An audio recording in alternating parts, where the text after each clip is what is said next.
Mendongeng dengan sempurna adalah sebuah seni menghidupkan fantasi, menyuguhkan dunia hayal tanpa batas di pesta klien kecil Anda. Mendongeng adalah memberi nutrisi bagi otak anak dan berperan bagi pembentukan karakter yang akan tertanam di subconscious anak. Bagaimana sebenarnya mendongeng yang bisa memiliki interaksi yang kuat dengan anak? Kita simak Panda Yulianti.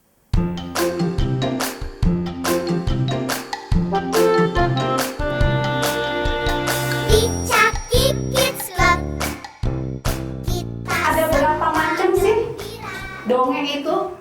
Ada yang tahu nggak? Dulu pelajaran bahasa Indonesia diajarin tuh, masih ingat nggak waktu SD? Nggak masuk ya? Aduh. Ada 4. Satu itu adalah namanya legenda. Cerita legenda seperti tadi Telaga Warna yang kalungnya dibuang itu, atau mungkin Candi Prambanan, betul. Lalu ada lagi apa? Fabel tentang binatang. Ada lagi sage. Sage itu tentang kepahlawanan. Kalau di buku dongeng ini ada tentang si Abang Jampang.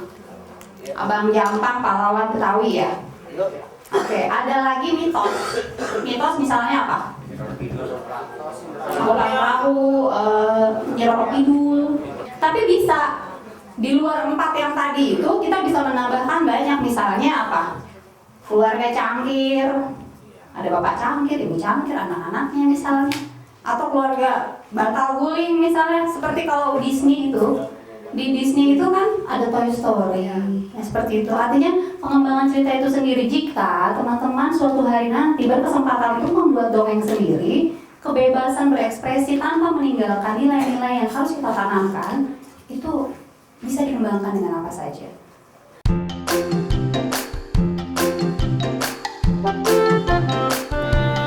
Kalau gitu, apa sih kesulitannya dalam membacakan dongeng? Oke, kesulitannya apa sih? Orang tua baca aja kan? Apa? Intonasi. Oke. Mimik wajah. Penghayatan. Oke, imajinasi. Improvisasi.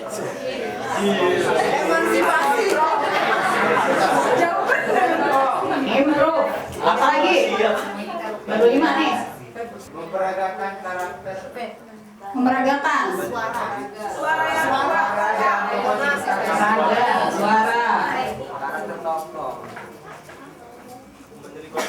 Lalu apa lagi? Ada lagi? Suara tokoh hidup, betul. Karakter ya. Membangun karakter. Artinya, ketika kita mendongeng, dari 8 poin yang teman-teman sendiri sudah rasakan, ada interaksi di sini yang harus kita bangun sama teman-teman kecil kita yang mendengarkan kita mendongeng. Jadi kita nggak bisa flat hanya bercerita tanpa memikirkan bahwa anak ini tertarik atau tidak. Itu. Ini yang penting, dan teman-teman sudah sangat pandai sekali mampu merumuskan kesulitan yang dihadapi hanya dengan 2 menit bercerita. Lalu kesimpulan apa? Kesimpulan apa yang bisa diambil setelah ada kesulitan ini? Kita harus seperti apa? Kira-kira apa ya? Menguasai cerita. Betul. Menguasai cerita. Apa lagi? Mendalami tokoh. Kata-katanya harus jelas, betul. Mendalami karakternya. Mendalami karakter. Berarti masuk sini ya, kesimpulan ya. Mendalami. Ini masuk tadi dalam kesulitan, ternyata disimpulkan harus mendalami. Oke. Keempat, menyukai bercerita, betul. Betul. Pekerjaan yang paling baik adalah pekerjaan yang kita sukai ya. Menyukai bercerita. Oke. Ada lagi? Ekspresi. Terus balik lagi ke sini. Artinya kan hanya dibolak-balik, dan itu kadang-kadang yang sulit dilakukan adalah ini. Mungkin 2 menit membaca dengan sesama teman akan mudah ya. Begitu anak-anak yang kita hadapi, kadang-kadang mereka, kita harus banyak improvisasi.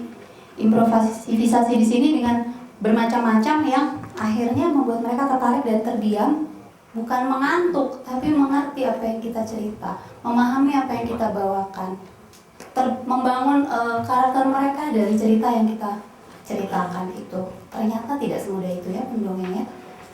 Dengerin ya semuanya, kupingnya dipasang dulu, didengarkan. Asal muasal Praga Warna. Prabu Suwartalaya dan sang permaisuri Ratu Purbamana dari kerajaan Kuta Tanggehan, mohon maaf kalau salah, begitu dicintai oleh seluruh rakyatnya. Tetapi sayang, raja dan ratu belum dikaruniai keturunan penerus tahta kerajaan. Hingga suatu hari, permaisuriku, sepertinya aku harus bertapa agar keinginan untuk memiliki anak dapat terkabul, ucap sang Prabu dengan lembut. Prabu Suwartalaya pun bertapa, memohon pada Yang Kuasa. Tidak lama kemudian, sang ratu pun mengandung. Seluruh rakyat kerajaan gembira, hingga akhirnya lahir Putri Gilang Rukmini namanya. Sang putri tumbuh dalam gelimang kasih sayang yang berlimpah. Sayang sifatnya sangat manja dan pemarah. Kalau pemarah seperti itu ya, nggak boleh ya. Ketika Putri Gilang Rukmini akan berulang tahun ke-17, seluruh rakyat membawakan banyak hadiah istimewa. Oleh Prabu, semua hadiah diterima dengan baik, lalu disimpan untuk kepentingan rakyatnya. Tibalah hari perayaan ulang tahun sang putri. Seluruh rakyat menantikan dengan perasaan bahagia. Putriku Gilang Rukmini, inilah hadiah yang ayahanda berikan padamu. Mutiara ini diambil oleh nelayan terbaik kerajaan ini. Permatanya diasah oleh pengrajin terbaik kerajaan ini.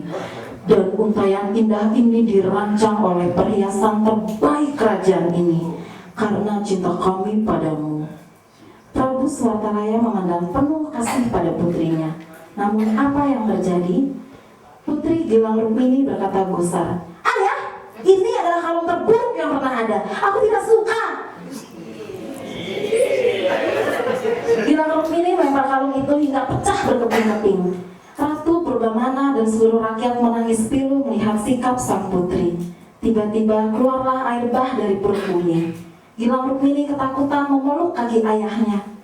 "Ampun ayah, maafkan perancanganku." Putri Gilang Rukmini menangis mengibar. Perlahan kerajaan itu tenggelam dan menjelma menjadi sebuah telaga yang tampak memancarkan warna.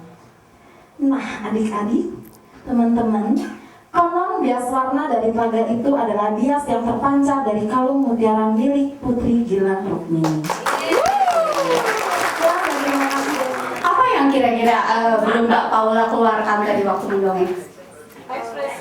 Ekspresi. Lalu apa lagi? Suara.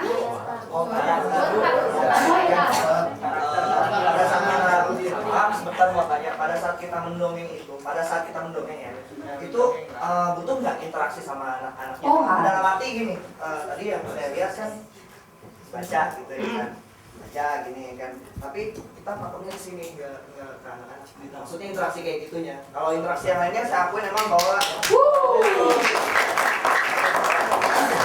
jawabannya ada di sini. Balik lagi ke menguasai cerita. Jadi sebelum kita bercerita, kita udah harus tahu dulu apa yang mau kita bawakan. Itu. Dari situ kita tahu kita mau bersuara seperti karakter yang mana, karakter putri sama karakter pangeran kita harus berbeda. Nggak tiba-tiba pangeran jadi gitu kan? Nggak mungkin. Nah, itu tadi ekspresi. Mbak Ola masih fokus pada buku. Padahal kalau kita membawa buku, kita bisa tunjukkan bukunya sama anak-anak. Ini loh, aku mau bercerita nih dari sini. Nih lihat ada gambarnya. Kamu pernah tahu nggak kebo? Ini ada kebo Iwa judulnya kebetulan. Kebo, misalnya, atau mungkin tentang laut. Kamu pernah nggak ke laut? Lihat, mereka biarkan melihat dulu bukunya seperti apa. Karena anak-anak itu kan selalu apa sih yang mereka lihat, apa yang buat mereka tertarik visual. Iya, karena kita sudah menguasai ceritanya, kita bisa bercerita tanpa harus melihat ke buku, interaksi. Kita menghadapi anak-anak yang mudah bosan, yang mudah terpengaruh dengan apa yang kita bawakan. Jadi disitulah interaksi yang harus kita tampilkan ya. Tadi Mbak Paula sudah bisa menuturkan dongeng itu dengan baik suara, tidak terburu-buru, karena kita kan berhadapan dengan anak kecil. Kita ngomong apa, nggak tahu apa yang kita ceritakan. Jadi harus saya tambahkan adalah dengan menuturkan kalimat dengan lambat. Lalu nada normal dan santai. Tadi Mbak Paula sempat ngagetin dengan suara yang tiba-tiba bombastis sedikit ya. Mungkin boleh kita berekspresi tapi tidak berlebihan. Artinya anak-anak pun tahu batas normal suara yang mereka bayangkan seperti itu. Apapun yang ada di depan kita bisa menjadi alat bantu dan menjadi alat yang menarik buat anak-anak. Bahkan spidol ini pun bisa jadi boneka-bonekaan di mata anak, di benak anak-anak bisa adalah sebuah imajinasi yang luar biasa. Kita harus pandai mengkreasikan itu. Anak kecil itu ketika kita bacakan dongeng nggak ada yang diem, tidur atau apa. Ketika mereka tertarik, mereka akan memotong kita cerita loh. Iya kan? Kita nggak boleh kesel dia tiba-tiba, Kak, kok ikannya biru, harusnya kan kuning gitu. Atau pertanyaan-pertanyaan lain yang menurut dia dongengnya nggak seperti itu. Atau mungkin pengembangan dia pernah mendengar cerita seperti itu. Kita harus selalu menanggapi apapun yang ditanyakan oleh anak-anak itu, walaupun kita harus berhenti mendongeng hanya beberapa detik, tapi mereka merasa terlibat di dalam sebuah cerita.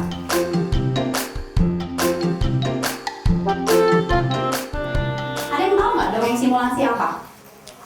Dongeng simulasi adalah dongeng yang memakai alat bantu untuk membangun karakter. Kira-kira apa sih alat bantu untuk membangun karakter? Dongeng? Boneka. Apalagi? Gambar. Wayang, betul. Lalu? Musik, oke. Musik sebagai background ya. Apalagi? Buah. Apa? Buah? Oh boleh. Kalau memang cerita tentang buah boleh. Ada lagi? Kostum. Binatang misalnya dari gambar ya, yang bisa binatang. Bisa orang. Wayang juga bisa binatang. Ada lagi? Buat saya bawa beberapa alat bantu. Nih, ini apa sih?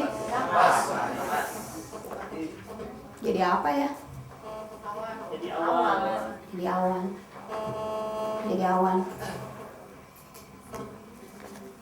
Ini? Tas. Jadi angin kan? It's simple. Hujan. Banyak nyamuk ah, hujan. Artinya semua alat bantu yang ada di sekeliling kita itu bisa jadi membantu kita membacakan dongeng, membawakan dongeng tanpa anak-anak jadi bosan. 2 menit jebret cerita tadi nggak kerasa kan? Ada yang diem aja ngedengerin, gak gini.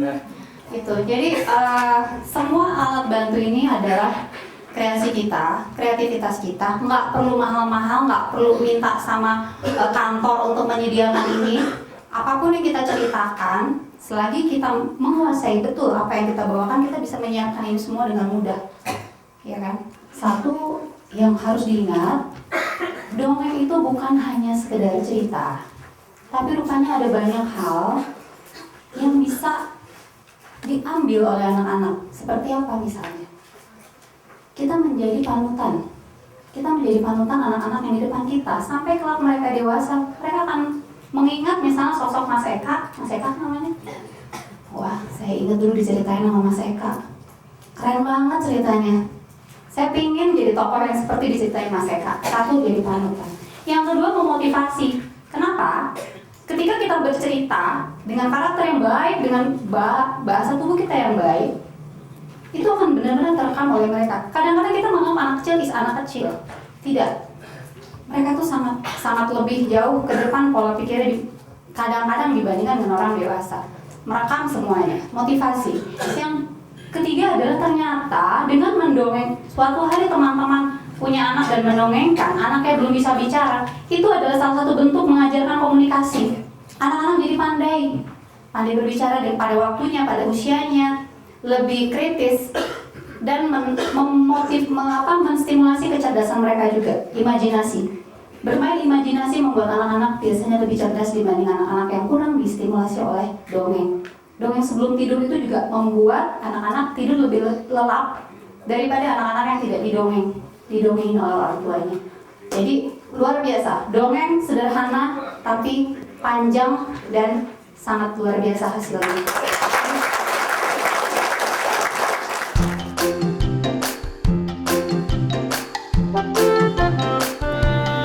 Kalau kita sudah mempunyai alat bantu dan kita sudah menguasai isi cerita, jangan lupa untuk menyusun paper doll seperti ini tuh dengan baik supaya tidak membuang waktu mencari-cari. Bahkan kalau perlu dinomorin di belakangnya. Misalnya pertama apa, kedua apa ya. Jadi membantu sekali anak-anak juga tidak bosan menunggu kita untuk mencari-cari. Siapa yang sudah pernah ke laut? Yang pernah melihat ikan-ikan laut? Saya. Yang tahu kuda laut? Saya. Oh, semuanya tahu ya, hebat. Ini namanya kuda laut. Oke, kuda laut. Kuda laut ini bernama Hippo. Ya, dia senang berenang di laut. Tapi Hippo ini sangat pemalu sekali. Dia suka nggak berani main sama teman-temannya sesama makhluk laut. Suatu hari, Hippo ini melihatlah teman-temannya sedang asik bermain. Ada yang terbang, berenang kayak terbang. Ada yang menyelam-nyelam, semuanya berwarna-warni. Ada Ola si ikan oci putih. Ola. Ada Kashmir, ikan ekor kuning yang cantik. Lalu Epi, ikan goropa yang ramah. Hippo, karena pemalu, merasa tidak berani main sama teman-temannya. Aku malu, mereka lebih cantik, mereka lebih pinter, lebih jago berenang. Aku malu. Diam-diam Hippo memperhatikan teman-teman yang sedang bermain bersama. Tetapi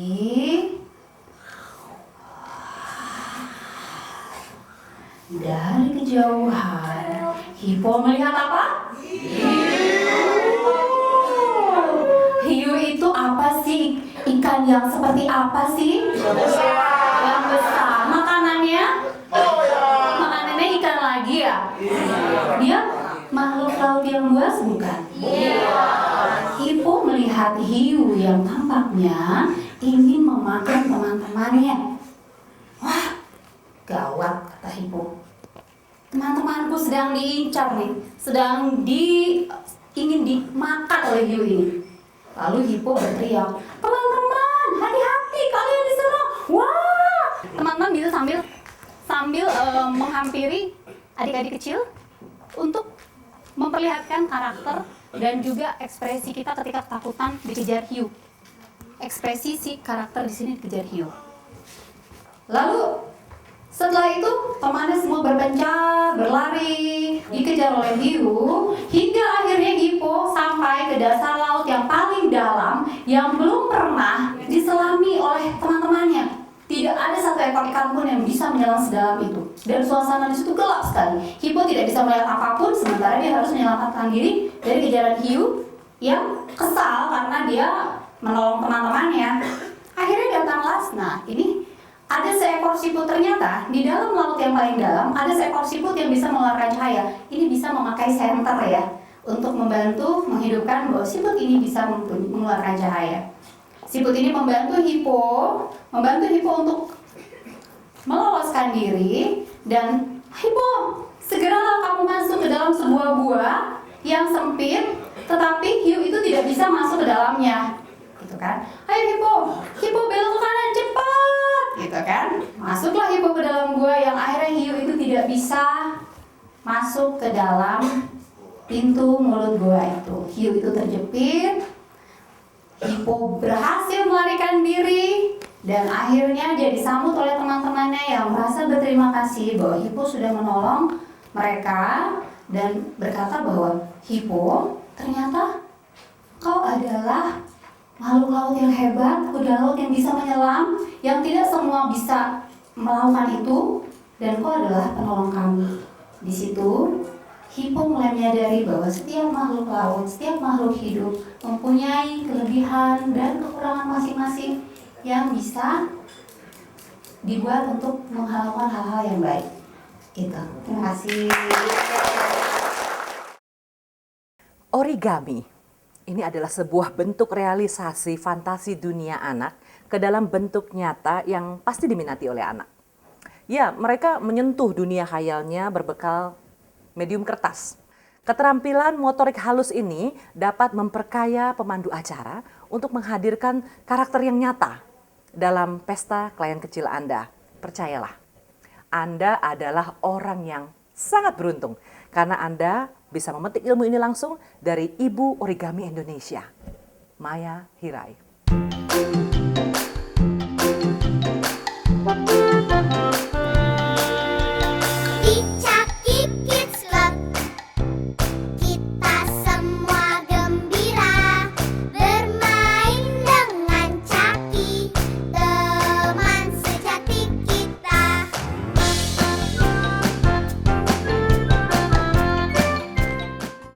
Selamat pagi semuanya. Baik. Saya Maya Hirai di sini sebagai instruktur origami buat kawan-kawan semuanya. Semuanya perhatikan saya ke depan.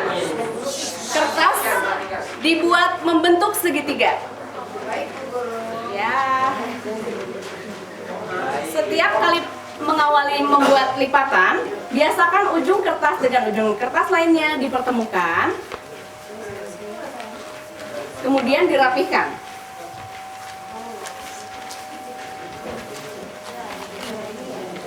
Ini sudah menjadi apa? Segitiga. Iya, ada segitiga, ada gunung, ya. Nah, bentuk segitiga ini bisa juga dibuat menjadi topi mahkota. Coba bayangkan. Dibuat dari 4 kertas, disambung-sambung. Oke. Nanti si anak bisa membuat topi mahkotanya ketika sambil bermain bisa langsung dipasang gitu ya, tetapi tentu saja membutuhkan alat perekat atau bisa staples, bisa lem ya. Nah, nanti anak bisa langsung menggunakan topi tersebut. Segitiga ini bisa membentuk gunung, satunya lancip seperti ini dan satunya seperti ada kawahnya. Ya, ini hanya informasi saja. Dari model yang kita sudah pegang ini, lipat 1 lembar ke arah muka, menyudut di salah satu sudutnya. Salah. Belum ada yang tahu. Ya. Ya, kita akan membuat surprise untuk anak-anak. Ya. Ya, setelah seperti ini kemudian dirapihkan. Semua sudah punya seperti ini? Baik. Sekarang dibuka kembali lipatannya. Iya, dibuka. Ada apa di sana? Iya. Jadi nanti ketika ngajarkan kepada anak-anak juga harus tahap per tahap, kemudian jelas. Dan satu lagi adalah perlahan. Karena kan nanti ada anak-anak yang usia 1, 2, 3, 4, 5 tahun ya. Yang itu mereka kalau nggak bisa. Kalau nggak bisa nanti kita akan dirubung sama anak-anak karena nggak bisa.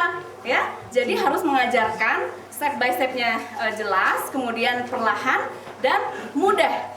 Ya, nah setelah kita tahu ada bekas lipatan, lihat dari ujung atas sampai ujung bawah membentang. Sekarang dari yang ujung bawah, letakkan kertas ke ujung atas.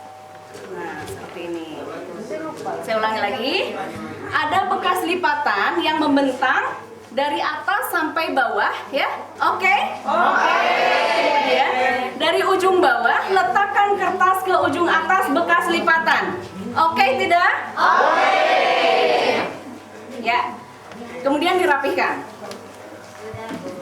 Diacungkan dulu, saya mau lihat bahwa semuanya betul. Oke, betul ya. Jangan sampai ada yang salah, nanti pasti akan salah selanjutnya, betul nggak? Nah, sekarang sisi sisi lainnya lipat juga ke ujung yang sebelahnya dan atas. Kalau tangan ya, kalau tadi seperti ini, kemudian satu lagi seperti ini.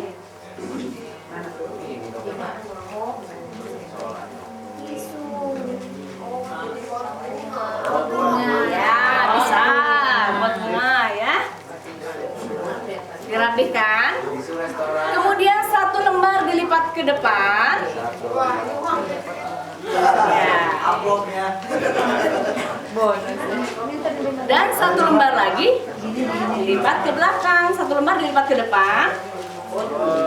Ya, satu lembar lagi ke belakang. Tas keranjang. Ya, tas keranjang bisa jadi tergantung ukurannya. Kalau ukurannya kecil mungkin untuk wadah-wadah barang kecil. Kalau ukurannya besar nanti untuk wadah yang ukurannya besar. Atau kalau besar kemudian tebal, bebas ya. Sekarang saya minta yang barisan paling depan sambil wadahnya dipegang, kemudian dibuka dan tutup matanya dalam hitungan 10 baru kita buka. Baru dibuka ya. Buka, tutup matanya. 1, 2, 3, 4,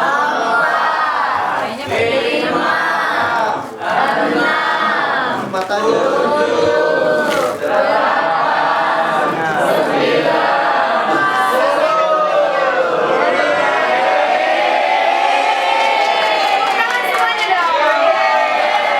Jadi origami itu adalah seni yang sangat menarik dan banyak manfaatnya. Sehingga sebuah model yang sangat sederhana ini kita harus kembangkan menjadi model atau pelajaran yang sangat menarik kepada anak-anak.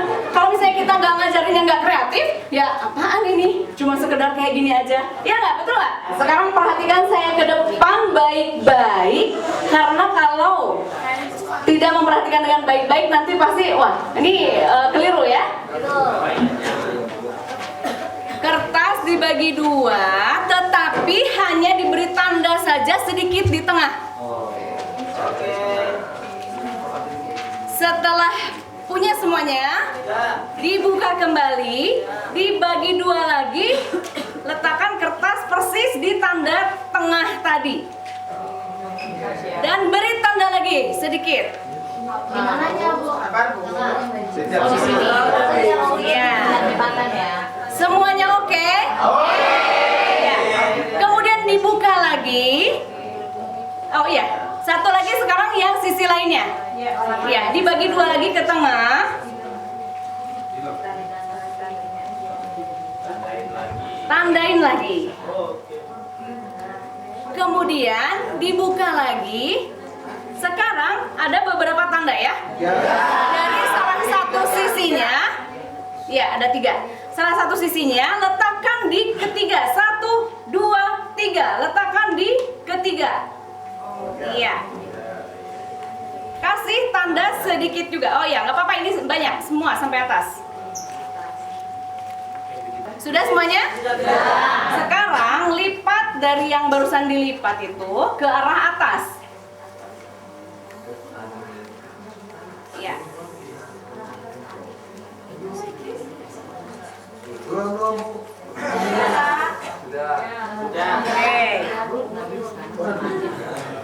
Oke. Ya. Kalau sudah, sekarang bagian yang sebelah kirinya sama seperti barusan. Dilipat ke sini ya, ke sini ya. Ke yang ketiga ya, seberangnya. Dibuka dulu berarti yang sampingnya ya.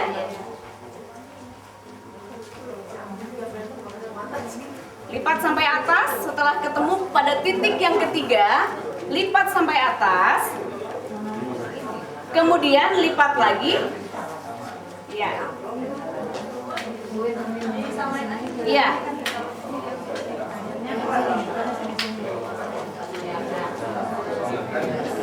Jadi punya seperti ini.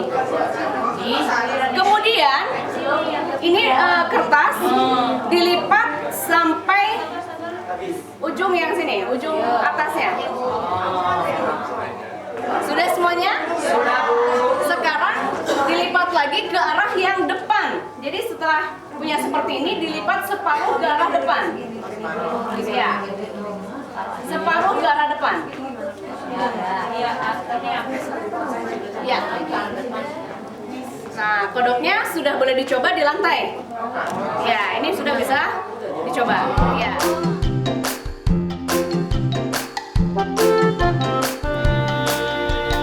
Di Caki Kids Club kita semua gembira bermain dengan Caki, teman sejati kita.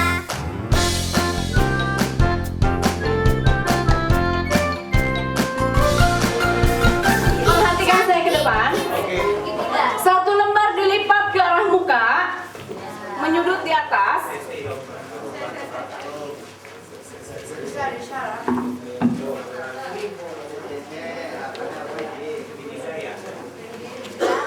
Dirapikan. Kemudian kalau satu lembar sudah dilipat ke arah depan, diingat-ingat ya. Karena yang ini tidak diulang. Kemudian yang satu lembar dilipat ke belakang. Jangan lupa dirapikan. Iya. Semua sudah punya seperti ini? Perhatikan saya, kemudian ikuti. Saya akan memasukkan tangan saya, kemudian telunjuk saya sampai ke sudut lipatan. Kemudian saya akan menekan pada arah yang berlainan dan menghasilkan seperti ini. Selanjutnya, kita mempunyai 4 sayap. Semua sayapnya yang depan dilipat ke arah depan, ke arah bawah. Iya. Kemudian sisi lainnya juga sama. Iya, ke arah bawah, iya.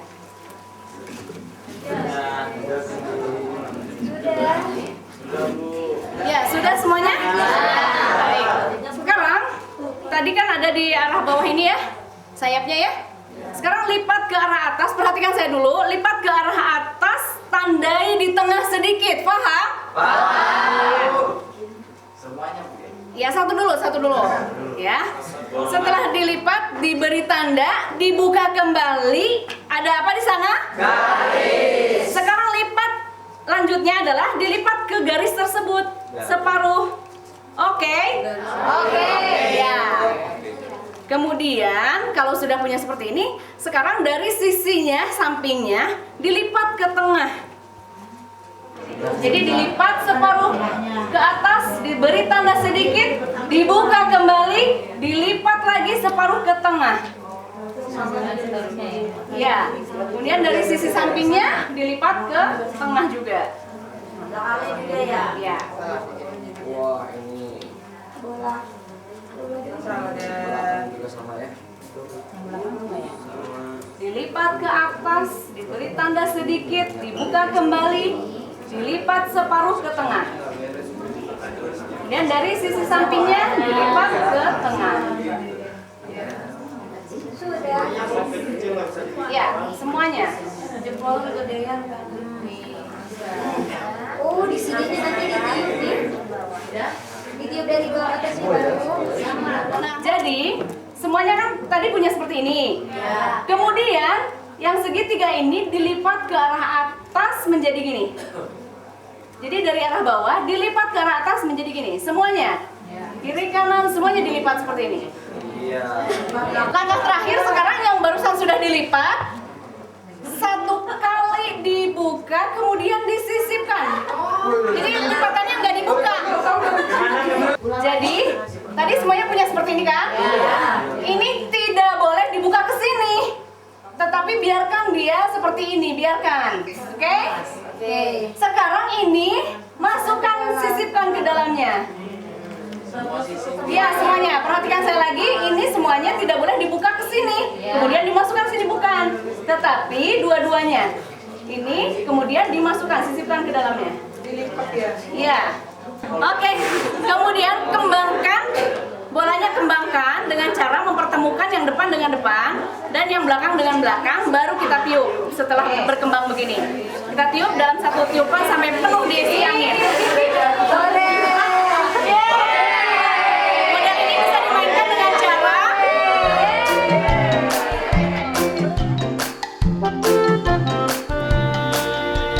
Di Caki Kids Club.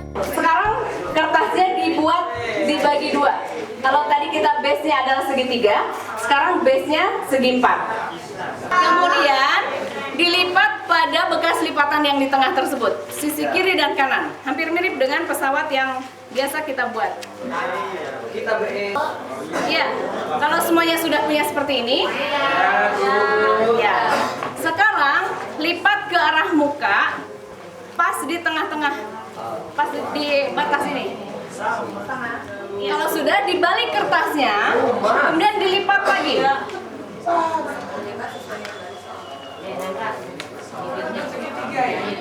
Iya. Iya, dibalik, jangan lupa kertasnya dibalik pada posisi kertas yang polos. Baru dilipat ke tengah pada garis tersebut. Ya, dua-duanya.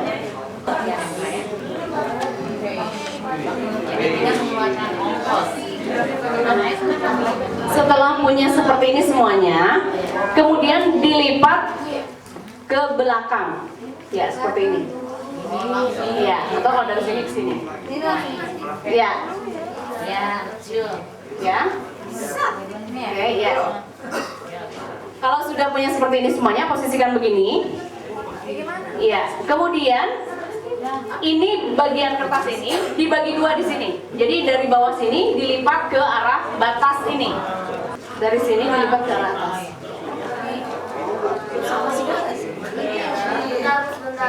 Ya, satu lagi. Sisi belakangnya. Iya, belakang.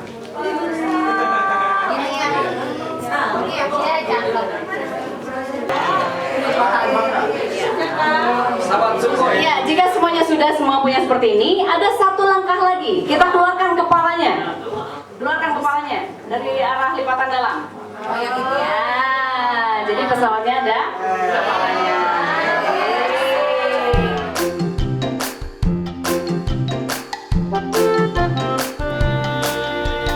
Di Caki Kids Club kita semua gembira bermain dengan Caki, teman sejati kita.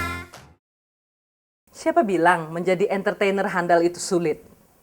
Sejauh Anda tidak berhenti untuk menimba ilmu, Anda bisa menjadi entertainer multitalenta yang patut diperhitungkan.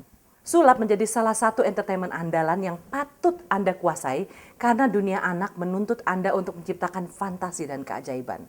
Ya kan?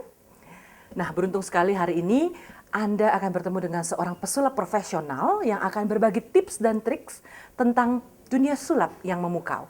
Kita simak.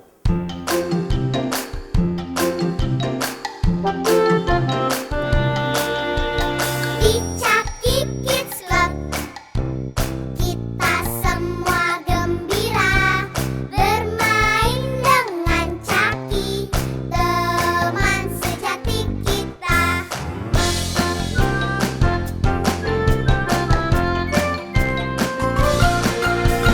Di Caki Bim Selabim jadi sama panjang. Sama panjang kan adik-adik? Bantu saya ya. Bim Selabim jadi panjang. Sama panjang. Sama panjang. Sama panjang. Sama panjang. menari melompat prok prok prok, la la la, fun fun fun fun di Caki Kids Club kita gembira, la la la, fun fun fun fun bersama Caki, adu senangnya. Siapa yang mau? Ada ini siapa yang mau?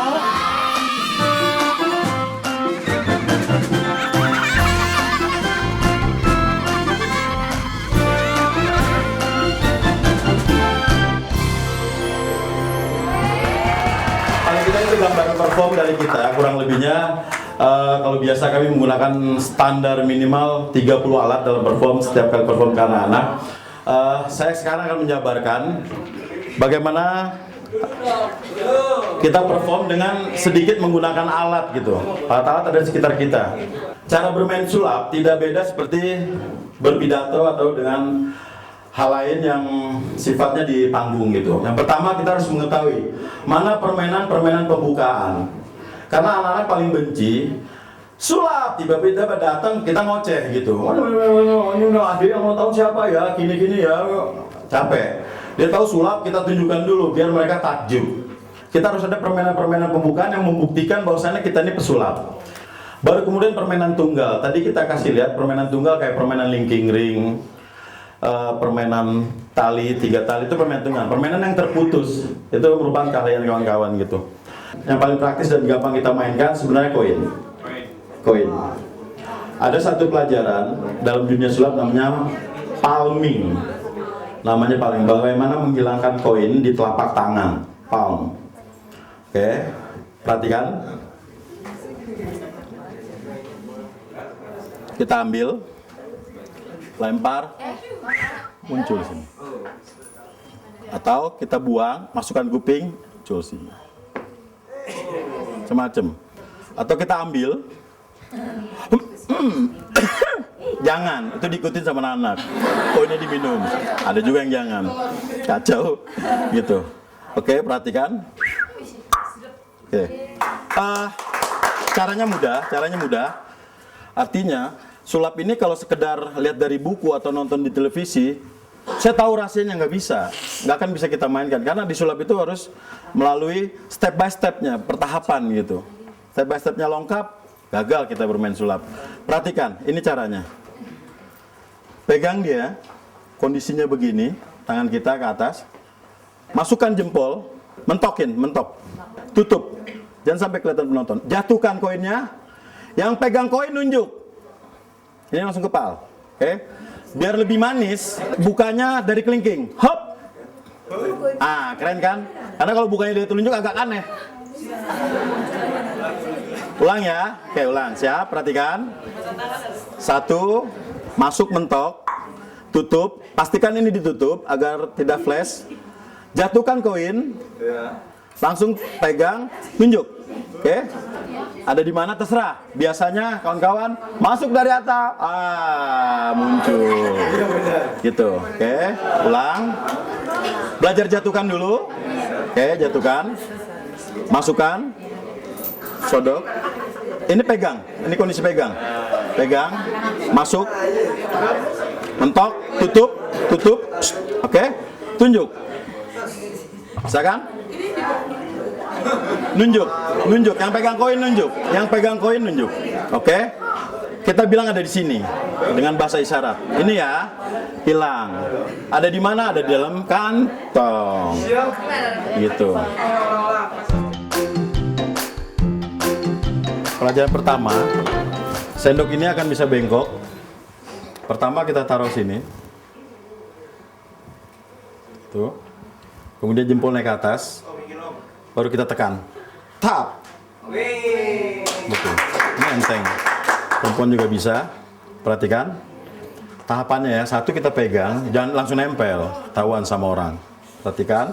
Kemudian kita taruh di pangkal kelingking. Oke. Ada rongga dia. Kalau tidak di pangkal kelingking, sampai budek nggak bakal ini dia, bengkok. Karena kita susah nekuknya kan. Kalau pangkal kelingking dia ada jeda. Ini akan kita tekan. Kemudian jempol naik ke atas. Kita tekan. Harus dimainkan dengan cara dialihkan. Dialihkannya itu dengan menggoyangkan tangan. Tangan yang dikerahkan jangan engsel telapak. Kelihatan. Harus engsel ini aja. Ini diam. Step by step. Slow motion. Perhatikan. 1. Naik jempol ke atas. Tekuk. Udah bengkok baru. Luruskan. Perhatikan sebentar saja. Jempol ketemu jempol di atas. Kita putar 360 derajat. 1. 2. Langsung lurus. 3. Dari pusar, kita harus putar 360 derajat. Ke mulut. 2. 3. Pada saat di perjalanan, ini kita tekan. Hop! Gini. Performnya, perhatikan. Oke adik-adik, perhatikan sendok keras apa lembek gitu. Perhatikan ya. Bim salah, bim jadi apa? Jadi bengkok gitu. Jempolnya yang ditekuk. Jempol. Ini tekuk engselnya tuh. Maksudnya diarahkan gitu. Diarahkan ke sini. Gitu. ya. Goyang, goyang, cepet. Jempol naik ke atas, tekuk. Wih, udah jadi. Bisa nih. Oh, yang di sini bisa. Nah, coba. Putar, putar, ambil aja putar 360 derajat. Pam. Oke, putar nih. Jadi ambil aja. 1 gitu. Oke, ke bawah lagi, jempol ketemu jempol di atas. 2, putar lagi. Bagus. Pegang yang kencang, genggam nih, kanan kiri. Genggam aja, jangan cuma ini, genggam. Oke, gitu. Lurus. Kasih lihat orang. Lurus. Langsung tekan sampai setengah. Di atas sudah jadi. Hop. Gitu. Itu ditekannya di atas. Dari bawah ya sampai tengah perjalanan sudah ketekuk. Ya, siap. 1, terus 2, 3. Oke, terima kasih. Oke, adik-adik, semua tangan di atas. Kemudian hadapkan ke depan, balik semua. Tempelkan, goyangkan kelingking. Jangan jempol. Kelingking ya. Lihat ya. 1, 2, 3. Tapi harus ada pengalihan perhatiannya. Kita bilang sama anak, itu salah deh. Yang goyang harus kelingking, jangan jempol. Atau apa? Atau kamu masuk dalam dong. Atau berapa? Misalnya sedikit penting. Tapi jangan langsung gitu, jelek. Oke, adik-adik, tangan maju ke depan, balik. Perhatikan ya. Kan jelek. Harus ada misdirectionnya, ya kan? Itu jangan jempol, sakit kalau jempol ya. Hop. Gitu, beda kan pengalihannya. Oke, adik-adik, kepalkan tangan Anda, tangan adik-adik, masukkan satu jari tengah saja. Oke? Yang tengah saja. Jadi satu aja. Oke? Sekarang kita hitung sama-sama. 10, 9, 8, 7, 6. Sisa berapa? 6 tambah 4 tambah 1 di dalam, selesai. Ulang. Oke, adik-adik. Oke, kepalkan tangan Anda, masukkan satu jari di tengah. Oke, perhatikan. Kita hitung sama-sama ya, dari belakang. 10, 9, 8, 7, 6. Stop. Sisanya berapa? 6 tambah 4 tambah 1 di dalam. Geli ya? Bisa kan? Bisa dong. Nama siapa? Eko, oke Eko. Saya punya 5 buah amplop. Di sini ada hadiah besar-besar semua, cuma satu yang kecil. Mudah-mudahan salah satu dapat buat Mas Eko, bisa kita bagi-bagi semua kan? Oke, silakan Mas. Ambil 3 amplop, bisa kan? 1, 2, 3. Oke, taruh. 1 pegang di atas. 1 lurus ke depan. Oke. Lepas salah satu. 1, 2, 3. Lepas. Oke, ini kita taruh. Kita lihat. Baca yang kencang. Uang tunai 1.000. 1.000 rupiah. Mungkin kawan-kawan mengira kalau keempat amplop ini isinya sama semua. Silakan buka dan bacakan keras-keras di hadapan kawan-kawan kita. Tour keliling dunia gratis. Gratis. Silakan. Deposito 1 miliar. 1 miliar. Oke. Umroh gratis sekeluarga. Sekeluarga loh. Oke, terakhir. Voucher simpati 1 miliar. Oke, terima kasih. Nanti saya akan kompensasi 1.000 rupiah dengan permen atau. Terima kasih banyak. Saya akan bongkar dulu. Salah satu dari kelima amplop ini, satu kita beri tanda. Titik. Kita kasih tanda. Ini yang harganya 1.000 rupiah. Ini yang isinya 1.000 rupiah. Ini yang tinggal imajinasi kita atau trik kita mau, kalau memang dia yang ulang tahun, di antara mereka yang gagal cuma yang ulang tahun yang dapat yang bagus misalnya gitu. Biasanya kita ganti dengan box makanan. Box makanan tuh yang paper bag atau segala jenis. Saya punya 5 buah kayak gitu-gitu. Silakan ambil salah satu, terakhir pas dia pilih cuma anak ayam atau cuma apa, yang lainnya bla bla bla bla. Wah, bisa kita ganti dengan itu. Ini mudahnya aja. Silakan saya acak-acak ya, silakan.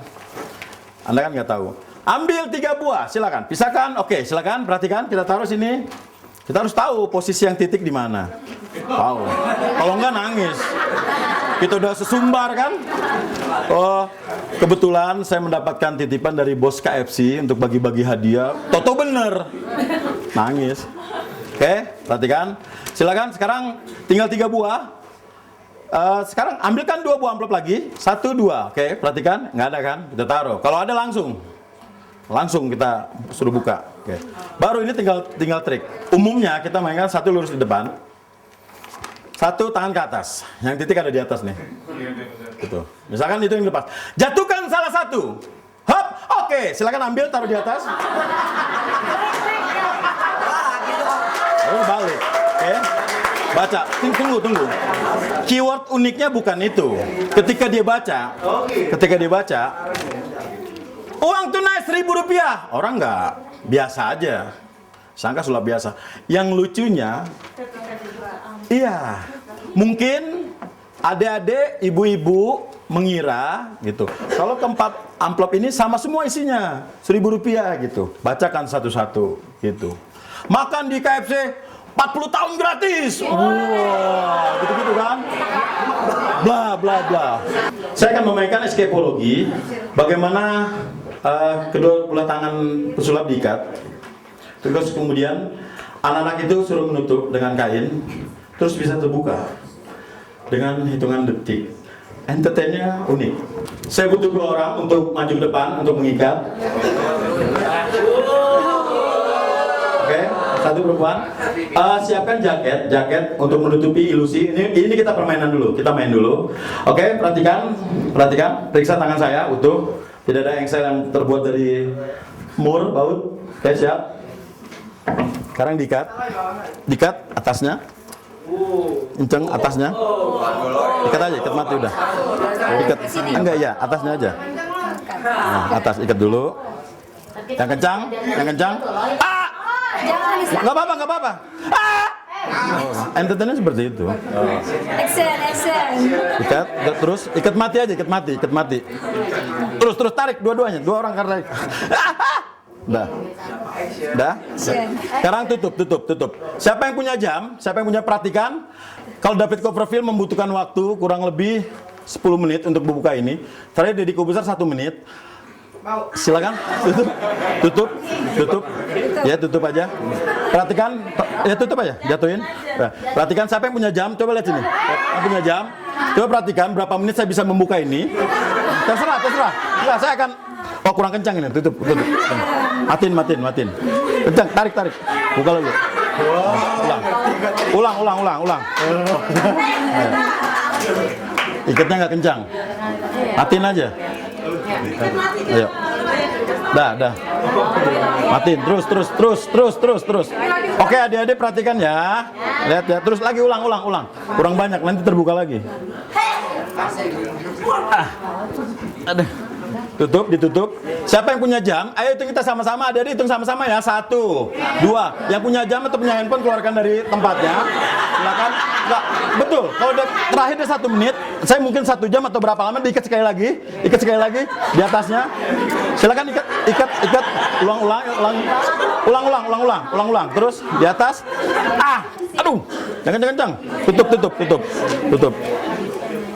Tutup. Oke, Mas sini aja pindah, karena punya jam sini.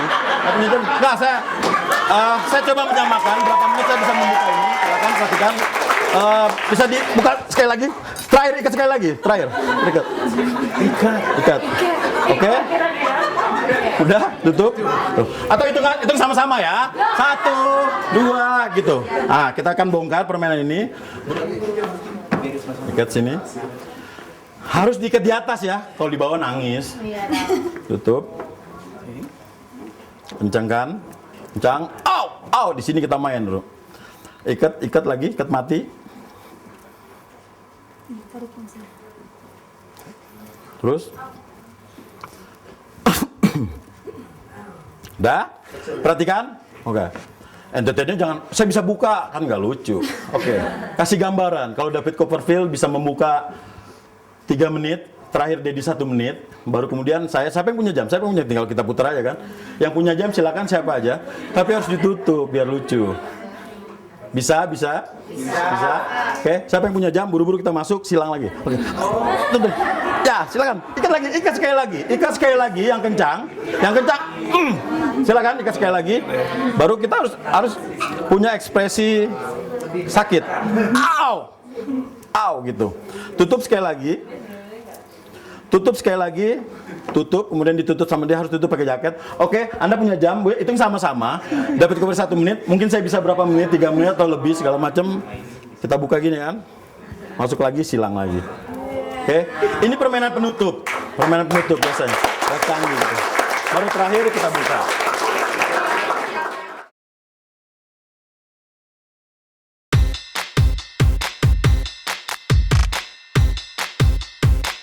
Halo semuanya, di sini saya akan mengenalkan outfit terbaru untuk MC Birthday KFC. Pertama, untuk outfit pria, kami menciptakan style sporty dengan slayer sebagai aksesoris, vest berwarna merah dipadankan dengan long sleeve berwarna putih, dan celana sport berbahan kaos berwarna hitam. Sepatu casual sporty. Silakan dibalik. Ornamen di belakang adalah batik untuk mengingatkan bahwa batik adalah milik bangsa Indonesia. Ya, silakan kembali. Untuk outfit wanita, dengan slayer yang sama bisa digunakan seperti ini. Vest berwarna putih dasarnya dengan long sleeve berwarna merah, rok mini berwarna merah dengan legging hitam dan sepatu sporty. Tidak lupa batik di belakang vest. Silakan. Untuk outfit wanita berwarna merah dengan long sleeve berwarna putih, slayer untuk yang berjilbab bisa digunakan seperti ini. Sebagai aksesoris, rok mini dan legging hitam dengan sepatu sporty casual. Silakan. Untuk outfit pria, slayer bisa dipakai seperti ini. Sebagai aksesoris, warna dasar vest berwarna putih dengan long sleeve merah dan celana hitam kaos, sepatu sporty. Bisa kembali.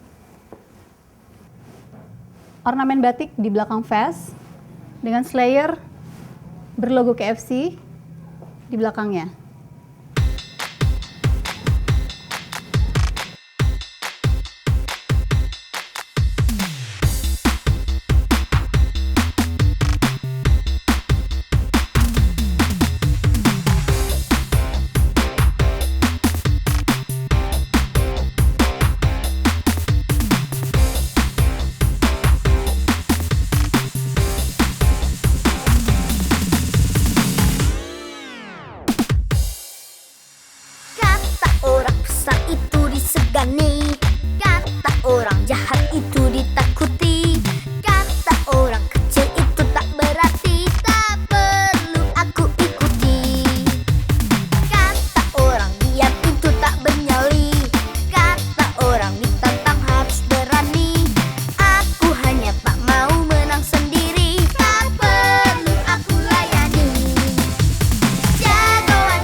Demikianlah outfit terbaru untuk MC profesional KFC.